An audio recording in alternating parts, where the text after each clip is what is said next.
I am so excited about this conversation. I literally am trying to hold my emotions in check because it is always a pleasure spending time with you. You're so Oh, wise and you are so real. And we are in need of both in this moment and in this season. And I'm excited about the topic. I am Dr. Joynicole Martinez. I am President and Chief Advancement and Innovation Officer at Rising Tide Capital. And I am honored to be in this conversation with our board chairwoman and my friend, Aicha Balla. well, thank you, Dr. Joy Nicole, for such a warm welcome. I'm excited to be with you. I admire all of the work that you've been doing with Rising Tide since the time we found you and became great friends. And thank you for inviting me to this wonderful conversation this evening. It will be fun. This will be fun. It will be transparent, Yes. right? Wise words. This is our chat. We're going to talk about some of the things that just impact leaders and impact women leaders. I think it's an important moment. We celebrate the month, but we're in work and we're in session and we're in leadership all the time in all of our spaces. There's never a time that we get to say, I can take off my, my role, or I can put that hat off today, a minute, an hour, maybe a half a day if you're doing your Netflix and your chill.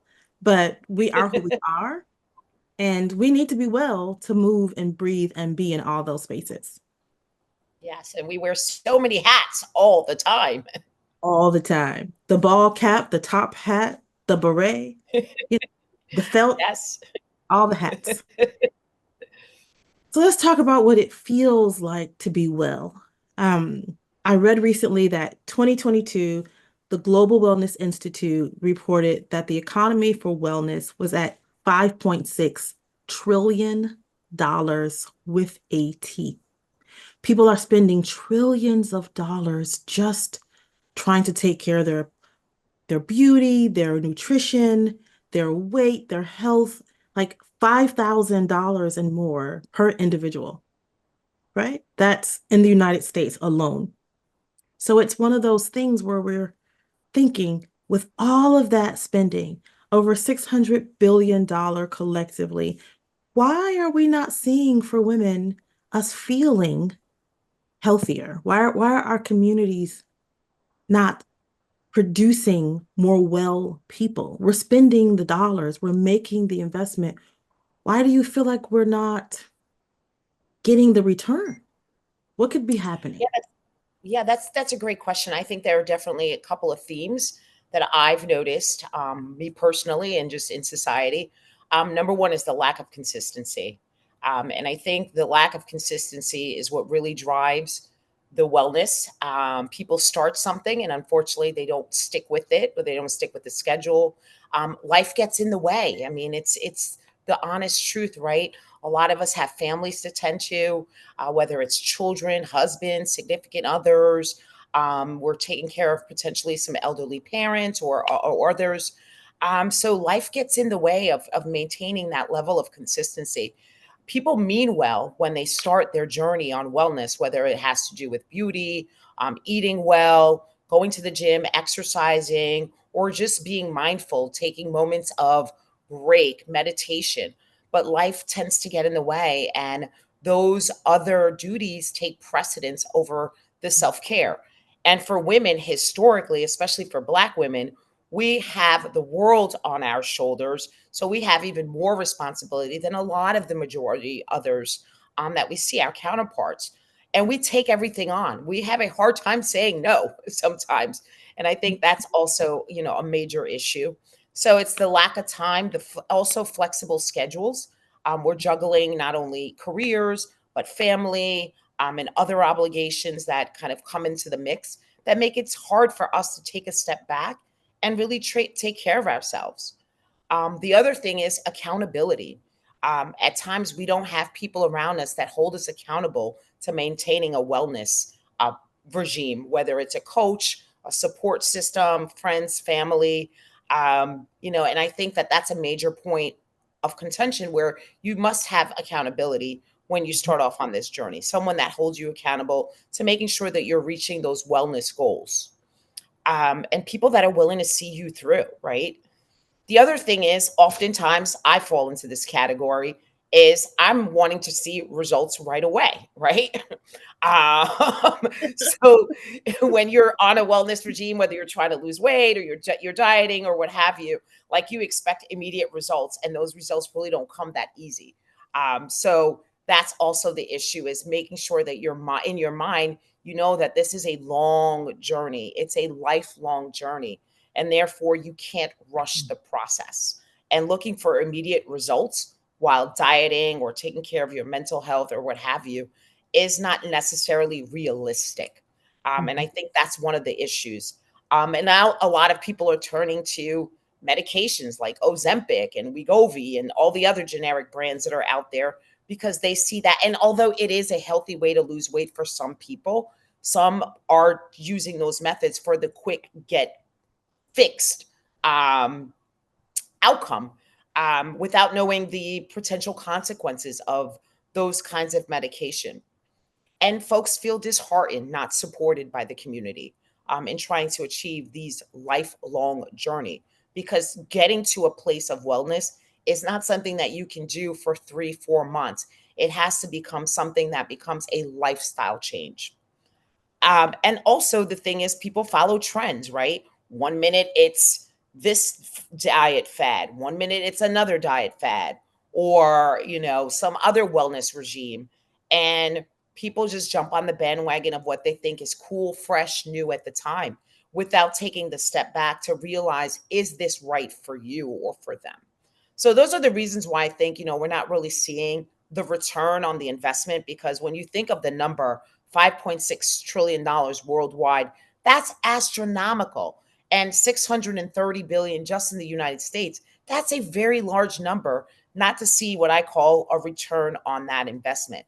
But if we address some of these things, the lack of consistency, making sure that you do carve out the time, having people that hold you accountable, the willingness to see something through, and not also jumping on the bandwagon of these new trends, we may see some improvement in the outcome of this investment that people are making. So you are hitting all the nails on the head. I too will say it is the consistency and the accountability.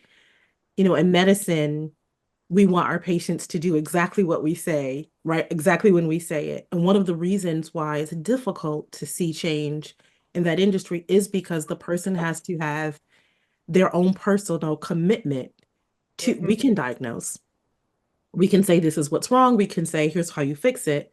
You have to want to fix it, and you have to want that methodology or that prescription to fix it. Yeah. And when that takes a long time, or you feel like I'm putting in all this effort and this work and I don't see anything, like anything in our lives, right? I want to see progress. And one of the Mhm. things around wellness is no matter what type we're talking about, progress is difficult to measure and it's hard to see Mhm. for oneself, right? Yes. People will say, "Oh, you look so great," or "Oh, you sound better. You seem rested." And it's like, I can't see that for myself.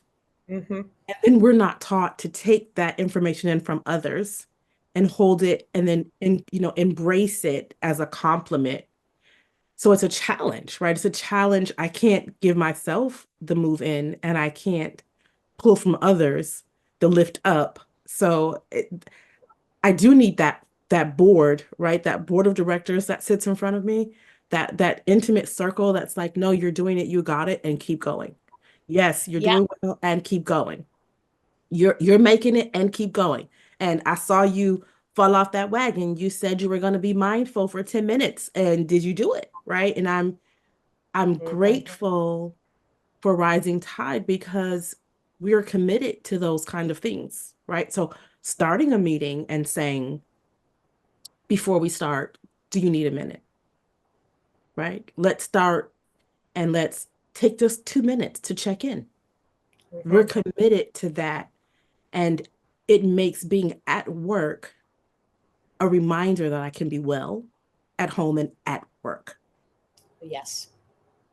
And I think also we don't celebrate the wins enough, right? Like you mentioned your point about, someone says you look great, you look well rested, you've got your mind right. And we don't celebrate those wins. And we should celebrate the wins, whether they're small or large. That's what keeps one engaged and motivated. And yes, I think we tend to be very humble, and not, appreciate the praise or appreciate the compliments, but take them and run with it and use that as a piece of encouragement and motivation to keep pushing forward to your end goal, which is really embracing wellness as a life journey. And I think that's the goal of everyone, right?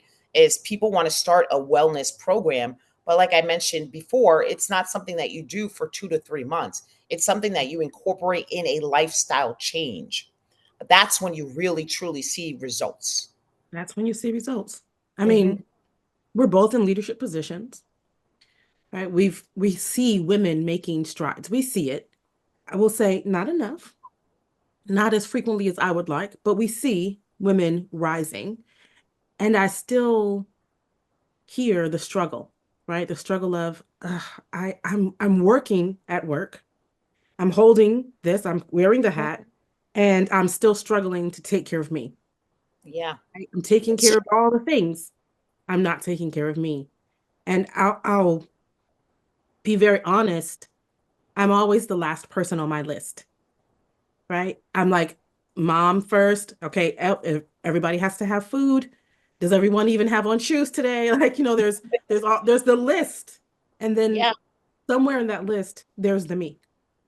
Somewhere, Yes, because yeah, 100%. We're always so busy taking care of everyone else that we actually don't have the space to take care of ourselves, because by the time we get to ourselves, we have just no energy. it, Um and that's the thing, like we're juggling so many balls, and one can only juggle so many balls before one falls and cracks. And that tends to be the ball that's representative of you, yeah, because we put ourselves last a lot of times. And I know that this sounds cliche, and I've heard it about 1,000 times, and I still struggle with this. Is you can't help anyone else unless you help yourself. And it's hard to understand and believe that with all the responsibilities that are in front of us. But if we took a step back and really looked at that quote and took it in, and it is true, because when a mom is sick, or a woman leader is sick, things start to fall apart, you know? And so the healthier we are, the better we're able to do all the tasks that we have in front of us and complete them probably better, to be that's honest, right. and in a much happier state of mind as well. So what do you do? Tell me how you confront when you start to realize, oh no, I've left me out of the picture.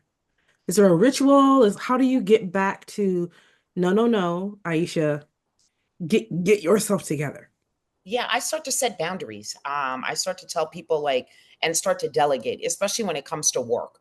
I will say at work, they lean on me for a lot of different things, a lot of different projects outside of my immediate day job. So I always say to my manager, it's a joke that I have with him, I'm missing a paycheck for all the other extra things that I tend to do around my day job.